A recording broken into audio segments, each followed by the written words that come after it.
오늘 보실 하나님 말씀은 열왕기상 6장 1절부터 10절입니다.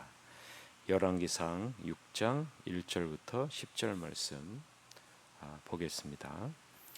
이스라엘 자손이 애굽 땅에서 나온 지 480년이요 솔로몬이 이스라엘 왕이 된 지 4년 15월 곧 둘째 달에 솔로몬이 여호와를 위하여 성전 건축하기를 시작하였더라. 솔로몬 왕이 여호와를 위하여 건축한 성전은 길이가 60규빗이요 너비가 20규빗이요 높이가 30규빗이며 성전의 성소와 주랑의 길이는 성전의 너비와 같이 20규빗이요 그 너비는 성전 앞에서부터 10규빗이며 성전을 위하여 창틀 있는 북박이 창문을 내고 또 성전벽 곧 성소와 지성소의 벽에 연접하여 돌아가며 다락들을 건축하되 다락마다 돌아가며 골방들을 만들었으니 하층 다락의 너비는 5규빗이요 중층 다락의 너비는 6규빗이요 셋째 층 다락의 너비는 일곱 규빗이라. 성전의 벽 바깥으로 돌아가며 턱을 내어 골방 들보들로 성전의 벽에 박히지 아니하게 하였으며 이 성전은 건축할 때 돌을 그 뜨는 곳에서 다듬어 가져다가 건축하였으므로 건축하는 동안에 성전 속에서는 방망이나 도끼나 모든 철 연장 소리가 들리지 아니하였으며 중층 골방의 문은 성전 오른쪽에 있는데 나사 모양 층계로 말미암아 하층에서 중층에 오르고 중층에서 셋째 층에 오르게 하였더라. 성전의 건축을 마치니라. 그 성전은 백향목 석가래와 널판으로 덮었고 또 온 성전으로 돌아가며 높이가 5규빗 되는 다락방을 건축하되 백향목 들보로 성전에 연접하게 하였더라. 아멘. 오늘은 하나님을 향한 경외심과 정교한 손의 수고라는 제목으로 하나님 말씀을 보겠습니다. 이스라엘이 출애굽한 지 480년 만에 솔로몬에 의해 성전이 세워집니다. 성전에는 지붕이 있는 현관과 붙박이창 그리고 3층으로 이루어진 다락이 있죠. 그 규모는 길이가 30m, 너비가 10m, 높이가 15m 정도 됩니다. 성전 건축은 미리 계획된 절차와 방식대로 순조롭게 진행되었다라는 것이 오늘 본문의 내용 관찰이죠. 오늘 본문을 보면서 여러분 우리는 몇 가지 눈여겨보아야 할 부분이 있는데, 첫째는 왜 성전 건축을 출애굽과 연결시키고 있는가? 출애굽과 성전 건축을 왜 연결시키고 있는가? 두 번째는 솔로몬이 본인 스스로 온전히 이스라엘을 통치하기 시작하자마자 왜 성전을 건축하는가? 그리고 왜 성전이 상대적으로 왜소하게 지어졌는가? 길이가 30m, 너비가 10m, 높이가 15m. 상대 그 당시의 고대 건축에 비하면 굉장히 하나님의 성전으로서는 왜소하죠. 왜 이렇게 왜소하게 지어졌는가? 그리고 마지막으로 네 번째는 성전을 건축할 때 왜 성전 안에서는 아무 소리도 내지 않고 미리 다 준비해서 안에서는 붙이고 조립하는 일만 진행되었는가? 그 의미가 무엇인가? 우리가 살펴볼 필요가 있습니다. 이 부분을 살펴보면서 이 안에 담겨져 있는 하나님의 은혜를 여러분이 발견하시고 또 여러분의 삶 속에 적용해야 될 부분은 무엇일까 생각하면서 나아가는 하루 되셨으면 좋겠습니다. 오늘 본문을 보면서 가장 먼저 눈에 띄는 것은 솔로몬의 성전 건축과 출애굽을 연결시키고 있다는 거죠. 1절을 한번 보세요. 같이 한번 읽어봅시다. 시작.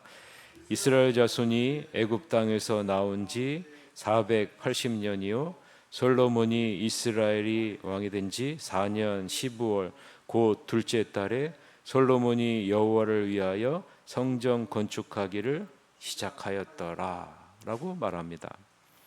솔로몬이 출애굽한 지 480년이 되는 해에 여호와의 성전을 건축했다. 왜 솔로몬의 성전 건축과 이스라엘 백성들이 애굽에 나온 것을 하나로 연결시키고 있을까? 여러분 이 부분을 한번 생각해 봐야죠.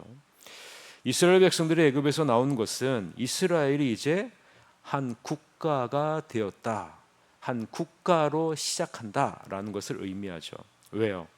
하나님이 이스라엘 백성들을 애굽에서 이끌어내 한 국가로 이제 세우시기 때문에 그렇죠. 그것은 하나님이 모세에게 말한 것처럼 이스라엘 백성들은 이제 내 백성이고 여호와 하나님을 예배하는 백성으로 삼으실 것이기 때문입니다. 따라서 솔로몬이 하나님의 성전을 건축하는 것은 하나님의 백성이요 하나님께 제사, 즉 예배하는 백성으로서의 정체성을 확실히 보여주고 있는 겁니다.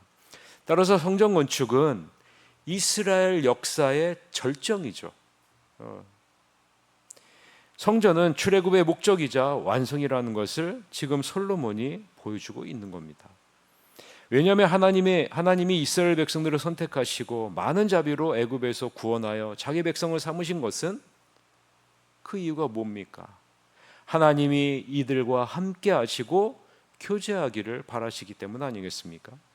하나님이 성전을 향한 마음을 기쁘게 받으시고 하나님이 거하실 성전의 설계도를 다윗에게 보여주신 이유가 바로 여기에 있는 거죠.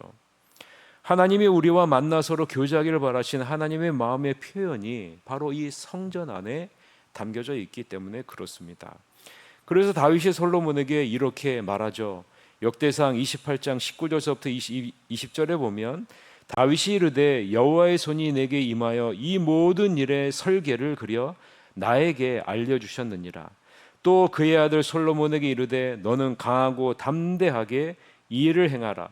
두려워하지 말며 놀라지 말라. 내가 여호와의 성전 공사의 모든 일을 마치기까지 여호와 하나님 나의 하나님이 너와 함께 계시사 내게서 떠나지 아니하시고 너를 버리지 아니하시리라 라고 다윗이 솔로몬에게 분명하게 말하죠. 하나님이 성전의 설계도를 나에게 주셨다. 성전을 향한 그 마음을 하나님이 기쁘게 받으시고 성전에 대한 설계도를 나에게 주셨는데 이 성전은 다윗의 아들 솔로몬을 통해서 이루실 것이다. 그러니 강하고 담대하게 이 성전을 지어라 라고 말하고 있는 거죠.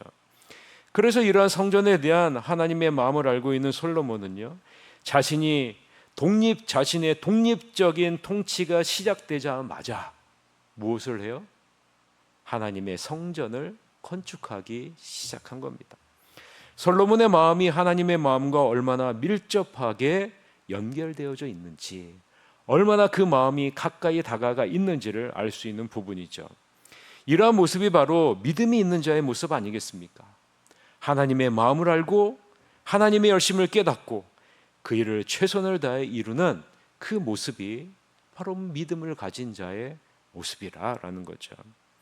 오늘 본문 1절 하반절을 보면 영어 성경과 원문에서는요, 1절 하반절에 솔로몬이 건축하는 여호와의 성전을 뭐라고 이야기하고 있냐면 여호와를 위한 여호와의 집이다 라고 이렇게 말하고 있어요.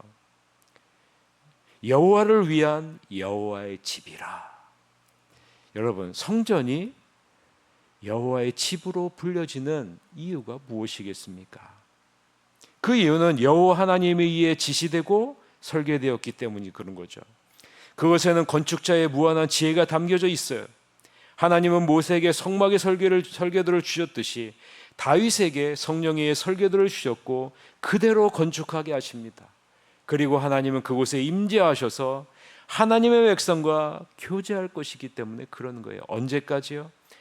예수님이 친히 성전이 되셔서 이 땅에 오실 때까지 이 세상에 속한 성소가 여호와가 거하시는 집이 될 것이다. 그리고 이 안에서 하나님의 백성들과 교제할 것이다 라고 말씀하고 있는 거죠. 그래서 히브리서 9장 1절과 10절에서는 뭐라고 얘기합니까? 첫 언약에도 섬기는 예법과 세상에 속한 성소가 있더라. 이런 것은 먹고 마시는 것과 여러 가지 씻는 것과 함께 육체의 예법뿐일 뿐이며 개혁할 때까지 맡겨둔 것이니라 라고 말하죠. 즉 이 세상에 속한 성소가 하나님이 거하는 집이 되어지고 개혁할 때까지 예수님이 자신의 몸을 입고 이 땅의 성소로 오시기까지 하나님이 집에서 하나님의 자녀들과 교제를 이루실 것이다 라고 말씀해 주고 있는 거죠. 그래서 성전을 소개할 때 여러분 가장 먼저 어디를 소개하고 있는지를 여러분 보셔야 돼요. 오늘 본문을 보면 가장 먼저 어디를 소개하고 있습니까?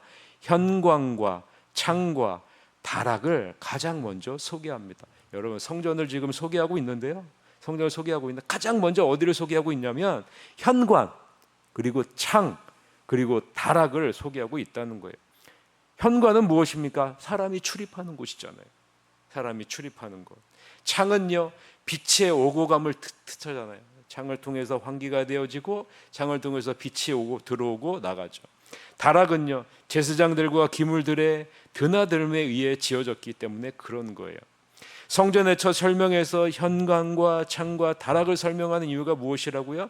성전의 주요 목적이 무엇이냐? 이 성전의 주요 목적이 무엇이냐? 교제다, 소통이다 라는 것을 지금 보여주고 있는 거예요. 누구와요? 하나님과 하나님의 백성.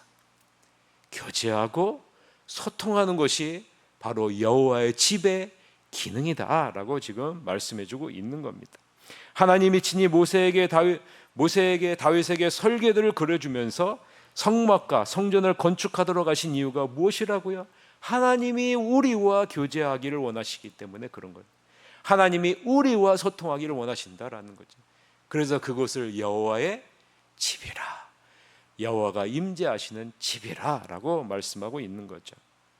여러분, 그래서 교회는 건물의 외형이 중요한 것이 아니라 교회 안에 있는 하나님의 지체들이 얼마나 하나님과 긴밀하게 교제하는가, 긴밀하게 소통하는가, 이것이 중요한 겁니다. 오늘날 우리가 살고 있는 이 세상에서 교회는 무엇을 가장 중요하게 여깁니까? 얼마나 아름다운 성전을 의리하게 지었는가, 얼마나 많은 성도들을 있는가, 얼마나 많은 재정을 확보하고 있는가, 여러분 이것을 가장 중요하게 여기지 않습니까? 그리고 그것을 성공의 척도로 바라보고 있는 것이 우리가 살고 있는 이 세상의 현실 아니겠어요? 여러분 이전에 교회가 그랬죠. 그리고 로마 가톨릭이 변질된 이유가 무엇입니까? 여러분 가보세요. 유럽에 가보세요. 얼마나 여러분 교회 건물이 얼마나 아름답고 웅장하고 화려한지 여러분 가서 보세요. 그러나 여러분 그 안에 하나님이 함께하지 않으세요? 그 안에 하나님이 임재하지 않으십니다. 그 안에 하나님의 소통이 없고요, 하나님과 하나님의 자녀들의 교제가 없어요. 여러분 하나님이 의도적으로 건물을 크게 설계하지 않은 이유가 느껴지셔야 됩니다. 당시 고대 건물에 비하면 길이가 30m, 너비가 10m, 높이가 15m 정도 되는 솔로몬의 성전은요, 보잘것없는 겁니다. 보잘것없는 거예요.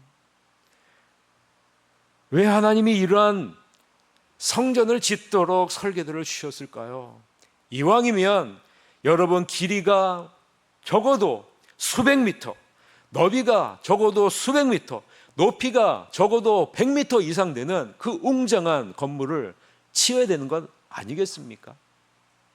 특히 그 지역의 모든 것을 다스리고 있었던 이 솔로몬 왕국의 성전을 건축할 때는 의리의리하게 지어야 되는 것 아니겠어요? 그러나 그렇게 하지 않으셨어요. 하나님이 중요하게 여기는 것은 건물의 웅장함이 아니라 하나님의 자녀와의 교제, 소통을 더 중요하게 여기셨기 때문입니다. 우리 새하늘교회는 작지만 하나님과의 교제가 풍성하게 일어나는, 하나님과의 소통이 풍성한, 하나님이 보실 때 크고 웅장한 교회의 모습으로 나아가셨으면 좋겠습니다. 그럴 때 여러분 마지막 때 우리 새하늘교회와 성도들이 귀중하게 쓰임을 받을 수 있는 겁니다. 마지막으로 우리가 살펴볼 것은 7절이죠. 우리 7절 같이 한번 읽어볼까요? 이 성전은 건축할 때 돌을 그 뜨는 곳에서 다듬고 가져다가 건축하였으므로 건축하는 동안에 성전 속에서는 도끼나 모든 철 연장 소리가 들리지 아니하였으며 라고 말하죠. 성전에 사용되는 돌을 미리 채석장에서 다듬어 가져와서 건축하는 동안 성전 안에서는 방망이나 도끼와 같은 연장 소리가 들리지 않게 했다. 솔로몬은 모든 건축에 있어 들에서 미리 준비하고 난 후 건축하는 것을 원칙적으로 지시했다라는 겁니다. 이것을 통해서 우리는 여호와 하나님을 향한 솔로몬의 신앙을 엿볼 수 있죠. 잠언 24장 27절에 보면 내 일을 밖에서 다스리며 너를 위하여 밭을 준비하고 그 후에 내 집을 세울지니라. 미리 철저하게 준비해라. 미리 철저하게 준비해라. 하나님이 거하시는 집을 짓는 일을 미리 철저하게 준비하여 완벽하게 이루고자 하는 솔로몬의 마음이 이 여호와의 성전을 건축하는 이 안에 담겨져 있는 거죠. 하나님이 거하시는 성전을 거룩한 공간으로 고별하려고 하는 이 솔로몬의 하나님을 향한 경외심을 엿볼 수가 있는 겁니다. 나는 하나님이 거하시는 이 내 몸을 우리 그 새하늘교회 이 예배당을 거룩한 공간으로 구별하고 있는가? 하나님을 향한 경외심은 하나님의 고백에만 머무는 것이 아니라 손의 수고로 드러난다는 거죠.